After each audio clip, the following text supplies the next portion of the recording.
Hey, what's up? Welcome to a Cincy fan talking with LP, and of course, this is yours truly, LP. Give it up. Loving the summer life. Loving the summer life. Hope everybody doing well out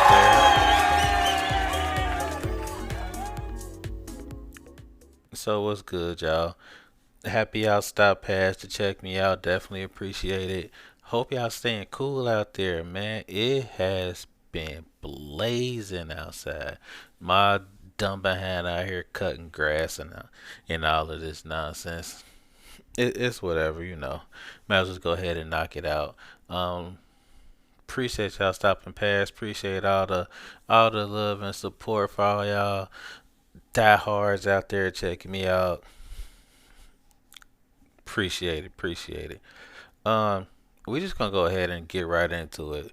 Um, I said I was not going to talk about, and not even like I don't like Caitlin Clark, like because if you're a basketball fan, you can't dislike Caitlin Clark. Her handles, her shooting ability, the way she get the ball to other people. Like I said, I'm just kind of diving into this because this is bothering me, and not her that's bothering me. It's not her. It's all the extra sauce people putting on it. Look, man, I opened up ESPN the other day. I run smack dab into an article. I'm just gonna go ahead and I'm go ahead and read the first couple of paragraphs. Ahem. A group of 11 Republican lawmakers, led by U.S. Representative August Pfluger, or maybe Pfluger, of Texas, sent a letter to WNBA Commissioner Kathy Engelbert demanding the league take accountability for multiple attacks, it's in quotes, against Indiana Fever star Caitlin Clark. In the letter, Clark is described as the face of your league, quotes, and someone who has generated fan interest, increased television ratings, and new corporate sponsors. It suggests that the third year guard is on the receiving end of, quote, unnecessary physical hostility and violence, end quote, such as checking, eye poking, and recently being struck in the throat. The lawmakers said they're concerned by reports that, quote, attacks against Clark may be racially motivated. It goes on. Y'all, like, what are we doing? And when I say we, I don't mean like the 85 to 90% of real fans out there that know what this is. Like, you understand what this is. I'm going to go ahead and break it down for you. I'm going to go ahead and tell you what it is because there's certain people that just don't know ball. They don't know hoop and they don't know WNBA hoop. I'm going to go ahead and break it down for you real quick. Now, I didn't really research this part that I'm about to say, but I've been around long enough to know that this stuff is true. The league started off in 1997. We had teams in Cleveland, Sacramento. You know, you had the Houston team, which basically ran the league for the first few years because they got ridiculously lucky. Basically, in 1996, the Olympics were in America. They were in Atlanta. And finally, hoopers, lady hoopers were allowed to hoop in the US and actually, hoop for real. And they did their thing. They did their thing to the point where people wanted to capitalize off of that. And so they was like, let's go ahead and form this league. So the teams basically got to get people that were affiliated with that city on their team. So the New York Liberty had Rebecca Lobo because she was close to the market in New York because she played for UConn. Out west, Lisa Leslie played for USC, so the Sparks ended up getting her. Down in Houston, they got Cheryl Swoops. She played for Texas Tech. Absolute baller. Let's call her the female Michael Jordan. All that. 100% valid. Cynthia Cooper kind of snuck under the radar. There's no way a team should have gotten Cheryl Swoops and Cynthia Cooper. But Cynthia Cooper kind of snuck under the radar because she had been hooping overseas and all of that. And really, people just didn't know about her. So Houston comes through and they absolutely run the league. They win the first three titles. They had Tina Thompson, they had Cheryl Swoops, they had Cynthia Cooper, they had Kim Perrott, they had like the little point guard that made the engine go. Rest in peace to Kim Perrott. And they did their thing. People watched that first. And people kind of sort of stopped watching. Teams started bouncing around. The Detroit Shock ended up going to Tulsa or something like that. I mean, you just had teams moving, bouncing around. But the league has always had solid players. And we can run down the list of absolute superstars. You go from Sue Bird, you go to Rebecca Lobo, you go Lisa Leslie, you go Maya Moore. I mean, there have been countless stars in the league. And here's the thing about being a star in any league. It doesn't really matter. It could be baseball, it could be basketball, it could be football. If you're the star of that league, people are going to test you.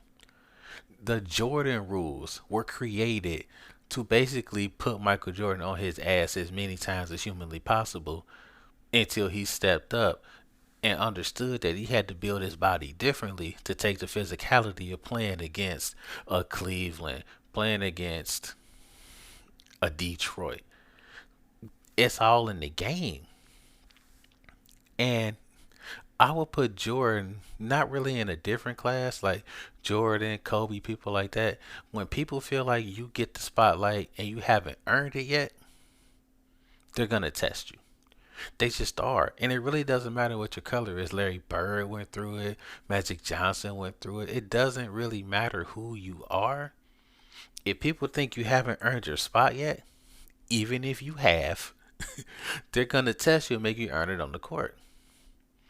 This is what's happening with Caitlin Clark. It's not a black thing. It's not a white thing. It's not a GOP thing. It's not a it's not a liberal thing. It's none of that. Caitlin Clark came into the WNBA and she came with letters.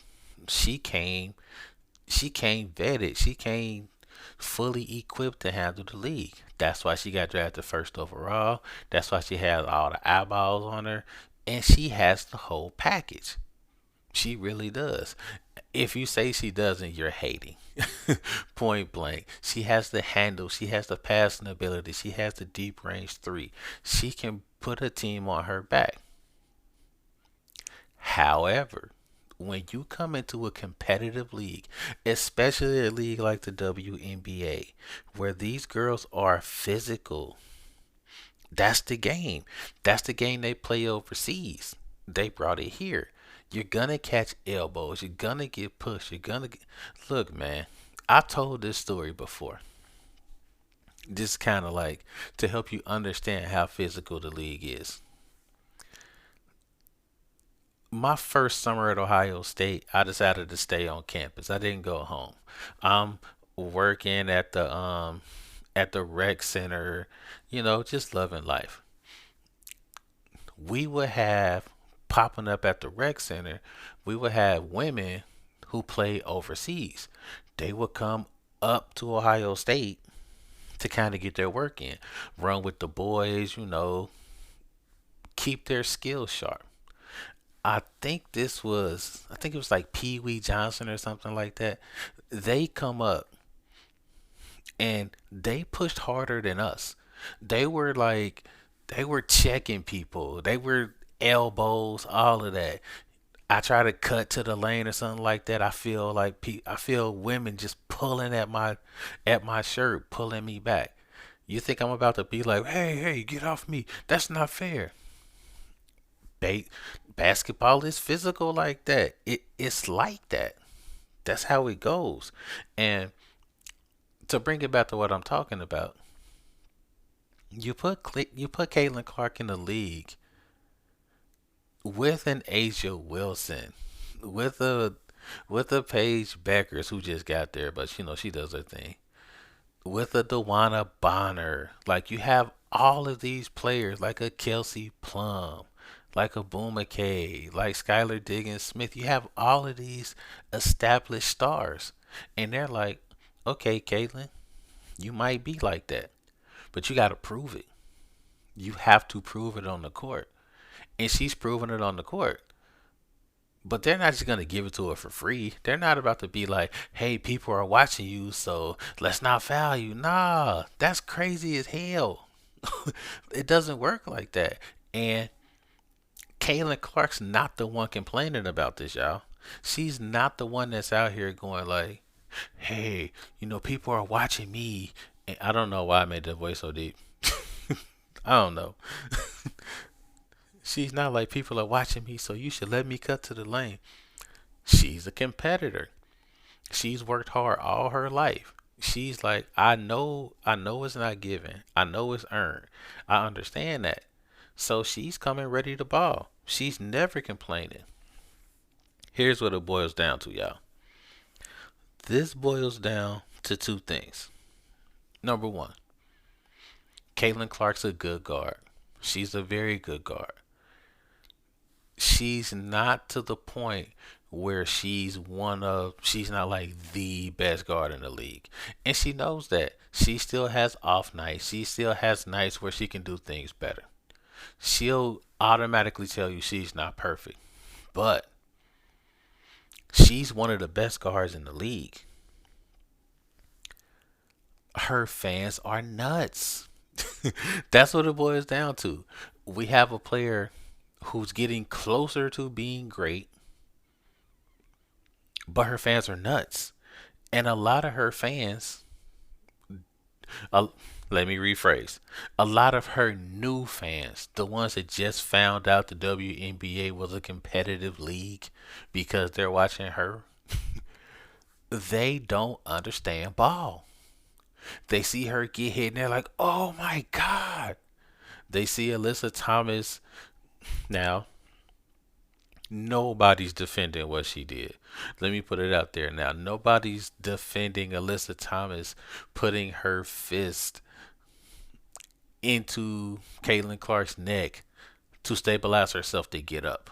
That's basically what she did. You can't do that. That's crazy. However, it's memes going around where Alyssa Thomas mashing her fist down and looking down at her and smiling. AI is a mess. Now, also keep in mind that Alyssa Thomas clotheslined Angel Reese a couple of days before that. No outcry. So what it boils down to is the fact that you have fans that don't really know the game, that aren't educated about the game, and really only watch one person. They're the ones that are inflating this nonsense about, oh, they hate her and they're jealous. If you're an athlete, you understand it's like maybe 4% jealousy and 96% let's see how good she really is. I'm not going to say none of the players are jealous at all. That's a little naive. Maybe a few of them are like, ugh, how'd she get all of that? But for the most part, the players are like, oh, she good? Hey, move over. Let me get her. I got her. That's just competitiveness. That's what it is. That's all it is for the most part. And you just have fans that don't understand ball. That's really all this is. And you have a whole lot of journalists and whatnot making this a big, huge deal. But if you talk to a core, not even a core hooper, somebody that likes to watch a sport or has played a sport, they'll simply tell you, hey, when people thought I was good, everybody wanted to guard me. Everybody wanted to see what I can do. That's what this is. Now you'll notice that the more consistent Caitlin Clark is, the less this will be a story. And the more people will be like, oh yeah, she's vetted, she's valid. I'll still guard her, but she has nothing to prove. But it's like that. You get into a league, and that's what it is. I mean, it's like that in professions. I mean, me as a teacher, I came from another school and I came highly regarded to the school I'm at currently. You know, the principal liked me, brought me over, but a lot of the people that were at that school before me, they were looking at me like, oh, he can really teach? Well, let's see. Let's see what the kids say. Let's see how he handles these, these difficult kids. And I didn't see that as people going like, oh, they racist because I'm black. They think I can't teach. It's like they've seen a lot of teachers burn out at this school. They've seen teachers come into this school like, hey, I'm a great teacher. And these kids eat them alive. So I didn't look at it like, oh, well, they just hate me. They're like, they want to see how good I am. I could have been like, oh, no. But no, I'm competitive too. And I know I'm good at what I do. So I'm like, watch this. And now we're to the point where it's like, okay, LP knows what he's doing. We don't really have to worry about him. He's proven himself. And Caitlin Clark will get there. That's really all it is. Anybody else saying that is racist and they should be kissing her butt because she's the reason everybody's watching. She's not the reason everybody's watching. She's the reason why there's a new crop of people watching. But there's been a lot of A1 day one people watching the WNBA. People may not believe it, but the league's been around for a while. It's been through some mess and it's on the upswing. And it's because of people like Caitlin Clark, and it's because of a lot of other people too. It's not racial. That's all I'm saying. I feel like I want to get that out because it's not something I feel like continuing to talk about, but people putting way too much dip on their chip when it comes to this. I'm just saying. So, spent my time reading that article and thinking about what I was going to talk about as far as that. Um, I've been watching more and more soccer too. Now, watch the U.S. get pasted. Yep, we all saw it. Ugly match. Ugly match for the U.S. Belgium probably should have won by more than 3-1. Well, I think it was 4-1. Probably should have more about won by more than 4-1. It could have been uglier. Let's just call a spade a spade. Us Americans, we Americans, we have this thing that we're supposed to be the best at everything. And when we're not the best at everything, we want to change the rules. We want to say the rules are dumb. This offsides rule is dumb. How come we don't know how much time is left after the 90 minutes are up? Stuff like that to complain about. The simple fact, when you really boils down to it, is that this isn't our game. We don't even call it the right name. We call it soccer. Everywhere else is football. Look, I watched a documentary about these kids. I gotta remember the name of it. No, maybe it was just like a YouTube video. I don't think it was like a full-on documentary. But I watched some kids that lived in I think it was like Ciudad Juarez or it may have been Mexico City. They were playing soccer. They were playing, football, soccer. But they didn't have a soccer ball. So they took a whole lot of wads of aluminum foil, got it real tight, took some cloth, wrapped some cloth around that wad of aluminum foil, and just got to it. No shoes. Chose up teams, play pickup soccer right there. And these kids were amazing. The stuff they were doing with the ball on their feet was it I'm just looking like wow. And it was at that point I realized we don't stand a chance for a while.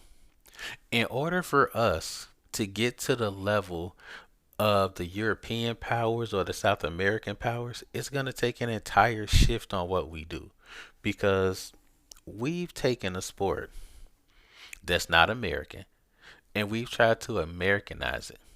And it's not going to work to beat a France or a Germany or a Belgium or any mid or high level power team in Europe or South America or anywhere where they play mid or high level soccer. We just have this thing where we're like, we can just make our little program. It's not going to work. And in fairness to us, this is not a sport that we normally care about. I mean, just being honest, I care more about it now because FC Cincinnati has a team and I enjoy watching anybody that's putting Cincinnati on their chest play a competitive sport. But it's not a sport that normally motivates me to talk about it. I'm just being honest. And if you're being honest with yourself, you care now because the World Cup is here in America. You'll care 2 years from now when the Olympics are here in America. But other than that, you don't normally care about soccer. And the way that we run our soccer program here shows it. It's more like a pay for play thing. And usually more affluent kids are playing soccer and stuff like that. And in a lot of other places, you see everybody playing soccer. It's kind of like how everybody plays basketball or football here. It's kind of like that. We put our heart into American football. You can basically talk about somebody you don't know and explain them to somebody else about the team they root for. Hey, Mr. So and so, he works downstairs. You know, the big Chicago Bears fan. Oh yeah, I know him. We do that in America. That's what happens. We don't do that with soccer. So take heart in the fact that the American team made it to the round of 32. And then they got a W and they made it to the round of 16. That's like the furthest that we've been since the last time we made it to the round of 16, and we haven't been past that. So I won't say I didn't expect it because I did, and it just boils down to that. It's just not our thing, and it's okay. We got a lot of other stuff we're good at. Soccer just ain't it. Like it's just not our thing. What are you gonna do? I am enjoying watching like these other teams that are absolutely amazing in soccer play. Like it's been a blast to watch. So I will keep watching. Honestly though, I just like the last 10 minutes. I can miss most of the match. I can watch the last 10 minutes and be cool. Honestly, it's like that with baseball too. I'm just saying. Um, where are we going next? So I'm in the crib, basically trying to stay in the house because it's way too hot to just be dilly dallying outside. And I'm watching India Re, one of my favorite early 2000s singers, saying that she doesn't understand why she's getting a lot of hate because she doesn't like a song. So I had to do a little bit of research. So I don't know if you know this song. It's called Spin That. It's by Young Miami. And it's probably going to be like the hood anthem of the summer. And people are getting on India Irie's case because she's like, why does this have to be the hood anthem of the summer? Like, we could have a lot of different things that we could be listening to. She's like, that's not my thing. And she's like making it clear, that's not my thing. All power to, who likes that song. She gets there's like a market for it, but she's like, why can't it be something different? And I feel her. Like, I get that. What I would say is this. Spin That is gonna be the hood anthem because it has like a catchy hook. It's simplistic. It's melodic. It's not my thing. Like basically, like yay scammers. Like it's not my thing. But let's not make too much of it. I I've said this before on the pod, y'all. I am the last person to sit up here and be like, "How could you listen to that rap? Look at what they're talking about." I grew up on NWA. I grew up on DJ Quick. I grew up on Too Short. I don't know how I'm married. I listened to Too Short for so long. I listened to him say, "Hey, I'm a player for life. Where's my wife? Probably at the rehab, smoking the pipe." I I still know the entire song. Still, like I grew up on that. I grew up on the bitch, ho ho ho ho, like, and I'm here. So I'm not about to sit up here and be like, you can't listen to that garbage, that nonsense, because I mean, I liked it. I still listen to some of it, but I knew then, like I know now, that there are a lot of different lanes of rap music and music in general. It's best to diversify what you listen to, but you're not really going to get anywhere telling anybody what they should or shouldn't listen to. I mean, I'm like, as long as it's not crazy racist or telling you to do things to yourself or others that, because even though I was listening to stuff like that then, I knew then, like, yeah, I shouldn't be listening to this. This ain't that. So every now and then you're gonna have different summer anthems that kind of make you go like, what? I'm not saying it's cool for kids to hear stuff like this because it's not. But when you tell grown-ups, it's just not cool to tell grown-ups what to listen to and what not to listen to. I think India Ari's words got kind of misquoted. She wasn't telling people to not listen to that. She's like, there are different things out there, and she didn't feel like other people really like try to find stuff like that, which I kind of agree with. Like, negativity seems to be like the status quo, and it sucks, but it's not gonna stop people from listening to the nonsense. So I just try to tell my kids, hey, you may hear this, you may hear that. That can't be you. That cannot be what you live by. That can't be your thing. I mean, that's what kind of got me through stuff like that because I listened to that stuff, but I had people around me going like, look, first off, to listen to it around me. Secondly, understand that what you're hearing is somebody's experience. This may not even be true. This may be something that they saw or something they heard, and they just feel like they want to spit it out there. So it's kind of like with Instagram and Twitter and stuff now. Don't be fooled by what you hear. They may not even live like that. They just may think somebody else wants to hear it because that's just how they make money. It's all entertainment. And once that got broken down to me, it helped me understand that. So that's what I would say to people out there. It's all entertainment. We can't take this stuff too seriously. I mean, we really can't. Other than that, y'all, I'm I'm trying to chill. I keep looking at the calendar flip. I just keep looking at the calendar flip, and I'm like, damn, summer is just moving. It's moving so fast. Slow down. I just feel like I want to hit like the rewind button and go back 2 weeks and just kind of keep it there because I can smell school coming.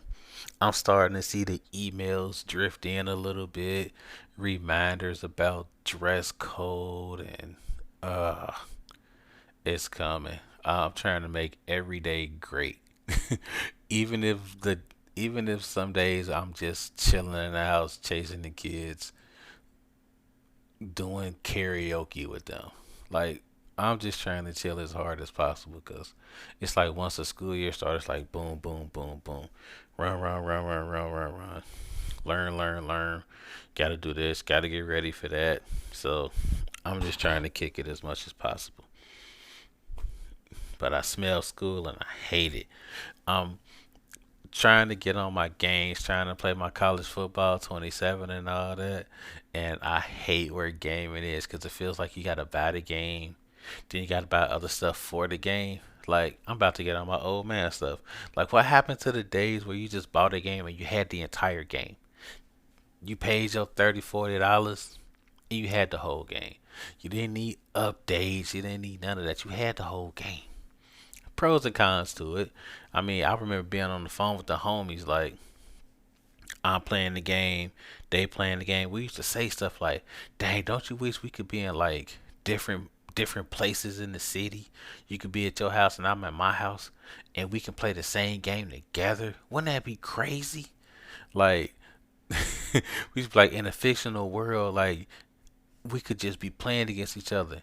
And what if we could talk to each other through the TV while we was playing? That would be crazy. We didn't even know. We hadn't a clue, y'all. I'm telling you. I mean, I kind of miss old school gaming. I like where it is now. I just hate the fact that you now have it to where you buy a game and you know you got to make more purchases in that game. It sucks, like for real. I've been trying to stick to like the single player stuff because I know I don't have to pay more money. Cause like why I'm paying $70, $70 for a game. Yeah, I don't want to talk about this no more. I just made myself mad. That's terrible. But yeah, like you do it because you just kind of want to play. And it's been a while since I played college football for real. I'm happy it's back. Lower these prices though. You feel me? But look, we gonna head out. Um, if I had to put like a bow on this, I would put it like this. Stop making sports racially motivated. Stop making sports politically motivated. Goodness gracious. We have very few things in America where we can bring people from different sides of the aisle together, people from different races. We have very few things that do that. Sports is like the last thing left where you can have people from different parts of the political spectrum coming together, high fiving, chilling out because you like the same team. If we lose that, it's a wrap. For real. I'm gonna leave y'all with that. Just kind of think about that on our way out. If you like what you heard, hell, if you didn't like what you heard, if you want to hear something different, let me know. Hit me up on the socials. I'm on Twitter nonstop. You can go ahead and email me. Do what you do. Let me know how you feel about it, and check me out next week. We'll be talking more. And until then, we gonna ride out. Come on, man. Hit the beat. There we go. As always, life is good, y'all.